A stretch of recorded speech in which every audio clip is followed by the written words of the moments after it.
Hello guys, I'll be going over the August 17th Monday NBA slate. So it's going to be a four-gamer. It's going to be the first four game ones of the NBA playoffs.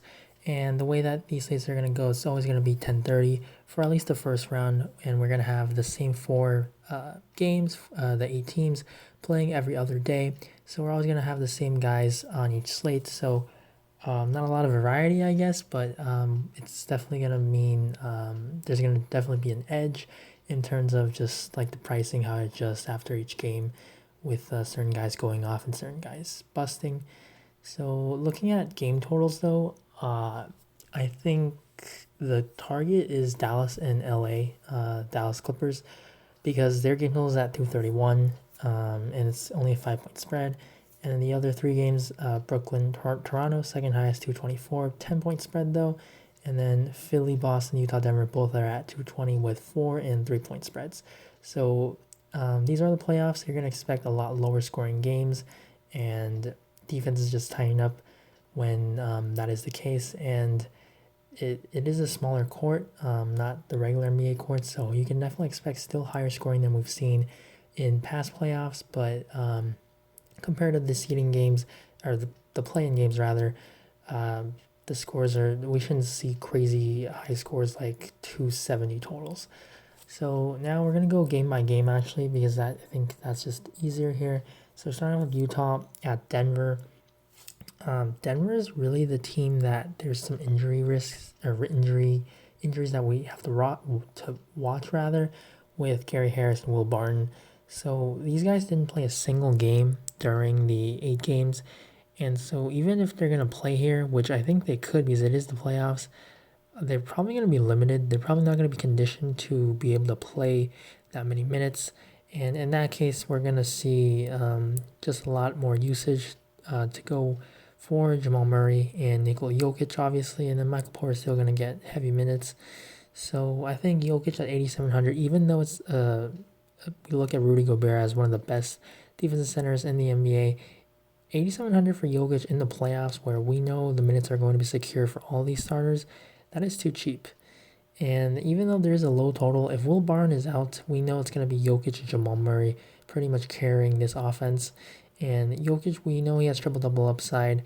8,700, he is going to be one of the top plays in terms of just raw points, and also his price with other guys, looking at Luka and Embiid, who are above 10K.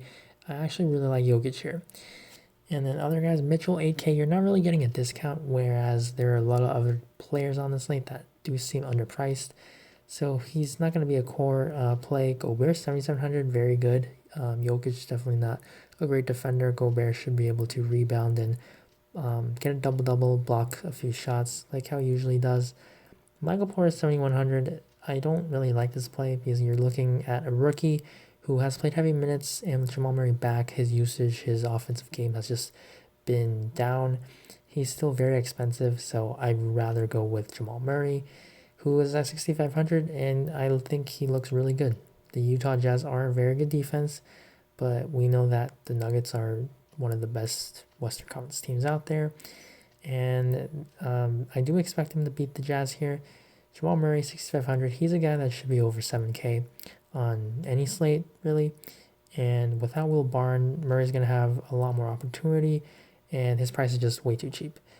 And then other Denver guys, Millsap, 5K, Jeremy Grant. I prefer him over Millsap always, because Grant just seems to close and get more minutes with Millsap, and especially because the minutes are usually staggered. He's usually on the court when Jokic or Jamal Murray isn't. And then Denver, if you're really looking for value, Torrey Craig, depending on if Gary Harris is out, he could be asked to play some big minutes in order to defend Donovan Mitchell. And then you can go with Mason Plumlee as a value play, but I don't think you really need to, because I think there are other way better value options out there. But if you're thinking maybe Jokic gets into foul trouble, you're trying to play that angle, he makes sense. Other Utah guys, Mike Conley, 6,300, Ingles, 5,300. I prefer Conley because he's more of a ball handler than Ingles, and I usually go with Ingles if Conley or Mitchell are out, which they all should play here. Conley, 6,300. Murray, we know, is not a good defender, so he definitely has an upside, but I think 6,300 is a pretty fair price tag for him. And then other Utah guys, I'm going to really like Jordan Clarkson and Royce O'Neal. These two guys are going to be the top value plays on the slate. Royce O'Neal, we know he plays heavy minutes. 30s for sure, he can lock it in. Playoffs, he could be close to 40. And he's someone that is known as a defender, but he's going to be able to knock down shots. And with the kind of floor that he gets with his rebounding numbers, and we know he's just going to play a lot of minutes, so he's going to be able to score those real points. At 3,500, he is too cheap. He should be close to 5K. So this is going to be one of the top value plays. And Jordan Clarkson, depending on the position you need, guard or forward, you can go with Clarkson here. He's not going to play as many minutes, but he's going to be able to score the ball. And we know that if you're able to score real life points, that's the easiest thing that translates over to fantasy points. So Clarkson 3,800 is going to be another very good value play for the slate. And now onto the second game. I think Toronto is underpriced here. Kyle Lowry 7,800, very fair, but Fred VanVleet 1,600, I'd rather save and go with him. But also Pascal Siakam, he is the pretty much that emerging star now. And this Raptors squad, they won it all last year. They're pretty much the same team without Kawhi, obviously. Brooklyn, they're just not the same team, and people expect them to get swept here. So there's definitely some blowout risk, but these guys are priced really fairly. And so I think if we're trying to take like multiple Raptors, I think playing one is fine. Two, I think you probably need to play net. And I would say you need to play like Karis LeVert or Joe Harris. But you can definitely run the game stack here if you think the Nets can keep this one close. I don't think a lot of people are going to be paying for these Nets. They just don't look that great. So I think maybe Joe Harris is going to be pretty high owned because he just looks good, being like the second option. Jared Allen, I just don't really like taking guys against Marcus Gasol and Serge Ibaka. They're just two tremendous defenders down low. But looking at this game, I think Siakam is going to be a top play. And then for value, OG Anunoby, 3,500. He's someone that also plays heavy minutes like Royce O'Neal, but OG has definitely a lower floor. I would say they have similar ceilings. Probably OG has a higher ceiling because we've seen him get 40 points. There's a 60-point game. Definitely an outlier, but still, OG is just someone that is going to be like the fourth option here. So it's going to be tough to see him get like a ceiling game, especially if this is going to be a blowout. He's not going to play that many minutes. But he's also someone that's just out there for defense, toughness, like Royce O'Neal, very comparable. So I would prefer probably Royce O'Neal because I think that game stays closer and there's less of a risk there. And usually his minutes maybe aren't going to be a little bit higher, but both very good value plays because they're just underpriced. Other guys I didn't mention yet. The Nets side, maybe like TLC 4K. We know he's a shooter. Garrett Temple, he's been playing pretty well. Gonna play heavy minutes because he's just a very good defender and he's rebounding really well. We know he can knock down threes as well. So 4,400 with all the Nets missing just so many other core players. Could definitely be in play. Third game, Philly and Boston. Joel Embiid, 10.2K without Ben Simmons. He's going to be the main offense, and then Tobias Harris, obviously. I think Embiid is priced right, but we know with the Celtics, they do have struggles down low. And so this actually plays in favor of Embiid. Daniel Tice is undersized. Enes Kanter is not a good defender. And Embiid, 10.2K when there's no Ben Simmons, the usage is going to be just sky high for him. 10.2K, there's some risk because Philly's just they haven't been good this season, or especially like towards the end. And Boston is a very well-rounded team, very well coached defensively, and they could definitely double Embiid. But Embiid's just someone that has massive upside. When you're looking at a slate, overall, if you look at all of the studs, it's Luka, Embiid, Kawhi as really the expensive options. So there's not a lot of guys that you need to spend all the way up for. So I think Embiid out of these guys, I might put him ahead of Kawhi and Luka here because the matchup, it makes sense for Embiid to go off. And then Tobias I like as well because it's going to be these two guys that have to carry the offensive load with Simmons sidelined. And then if we're looking elsewhere, Horford's just overpriced. Josh Richardson, he has a really low floor. He's just not really doing a whole lot. Even without Ben Simmons, Shake Milton's been handling the ball a lot. And the kind of assist upside that we've used to been seeing, it's just kind of gone. And Alec Burks, he could be high owned, but I think I'd just rather go with the other guys that I mentioned before because with some of these numbers, they're without Embiid or Tobias, some of these main guys, Horford. So he had a lot more opportunity. Now with all these guys healthy, Burks is going to have to take a backseat, and it's just not going to be as great of a situation. And especially when the Celtics have a lot of good perimeter defenders. But for value, Furkan Korkmaz and Raul Neto could play heavy minutes, especially if they're playing well.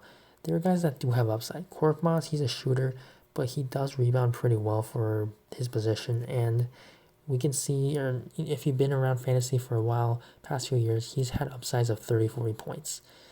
And then Raul Neto, he's played pretty well. This isn't what he's been, like especially when he was with the Jazz, but if Shake Milton struggles, which is very possible because he's a young player, Raul Neto is going to get his opportunity. And in that case, then Neto definitely has potential, especially when he's priced close to 3K. And for Boston, Canner, 3,100, he's just not been getting the minutes, but he's had some pretty good games offensively, though, against Embiid. And looking at Celtics, they're not priced that well. I think Tatum will be my number one option because I think that price difference, I just prefer to go get up to Tatum. And then Kevin's going to be second, and then Brown, then Hayward. And then lastly, Dallas, LA, or Clippers. I prefer Porzingis over Luka because the Clippers have a weakness inside. We know that's kind of their weakness, and Porzingis at 8,300, you have Zubac, who's just a traditional center, going to play close to the basket. But Porzingis, he has that stretch ability. He's going to be able to force Zubac out to the three-point line where he's uncomfortable, and Porzingis has incredible range. So he's going to get some clean looks from three, and we know he's just a giant, and he's going to be able to block shots and rebound. So with the Clippers having really good perimeter defenders, Doncic could struggle here, but on a slate like this in the playoffs, Luka's going to get all the usage. Stars just get the ball in their hands a lot more, play a lot more minutes. So I'm still going to have Luka because I play multiple lineups, but I think I prefer to have Porzingis over Doncic. And then other Mavs, I don't really like Hardaway there. DFS, Kleber, Seth Curry, Trey Burke. These are guys going to have some shares of, but just not going to be core plays. And then from the Clippers side, I'm going to prefer Paul George over Kawhi. I think a $1,700 difference is big enough where I want to save it and upgrade something. And then Lou Williams, Montrezl Harrell. Williams arrived late. Harrell, this is going to be his first game. So his minutes probably aren't going to be that high, maybe capped at 20 or something. So 5,900 is going to be tough to go to him. But obviously if he's able to play 25, 30, then yeah, he has 40-point upside, and he's going to definitely be probably low owned. And then Lou Will, 6K, I think he's definitely fine too, but I think he's priced correctly. And then Marcus Morris, 4,200 is okay. Zubac probably going to be needed. He's been playing pretty well, but with Harrell back, his minutes definitely are in jeopardy. And then Reggie Jackson, if Patrick Beverley is out, minutes are going to be safer. If Beverley's in, then Reggie, I probably just don't want him because Clarkson, all these other guys are definitely going to be better plays. And then Jermichael Green, probably not either because Harrell's going to be back. So I think looking at the overall slate, you're going to try to play guys from every game because there isn't like that one standout. Maybe you can argue it's going to be Clippers and the Mavs, but we know the production comes from the main top guys, so you're not going to have the salary to spend up. So I think top play on the slate, I will go with Kristaps Porzingis. He's been healthy, and we know he's just played spectacularly. And 8,300 in the matchup, which suits him better than Luka, I'm going to go with him. And then Jamal Murray, I really like, 6,500, just underpriced. And then Paul George taking that other side of that late game. And then Pascal Siakam. You can go with Fred VanVleet, but I'm going to go with Siakam because I'm going to put in a guard for my 5th pick, which is going to be Jordan Clarkson. Obviously, you can go with, if you don't want Clarkson and Siakam, you can go with VanVleet and then Royce O'Neal. So there's a lot of different ways to build a lineup. So I'm definitely going to be building a lot. And I think this slate, there's a lot of, I think there probably won't be ties because there's actually a lot of options. There's some pretty nice pricing. So on this slate, for game one, I think DraftKings did a pretty nice job of just giving us a slate where there's a lot of options. So this is going to be the breakdown for the Monday slate for Game 1 of the NBA playoffs. Very excited to have the NBA season back, and now it's time to really get into the playoffs. So thank you guys for watching, and if you enjoyed the video, please leave a like, and good luck on the slate. And if you have any questions, you can find my Twitter at Boffles, and the link will be in the description below. So thank you guys again, and just follow me on there, DM me, whatever, if you have questions, and I will get back to you as soon as I can. I'll provide updates on there as well, and especially on the YouTube comments below too. But yeah, so thank you guys again, and bye.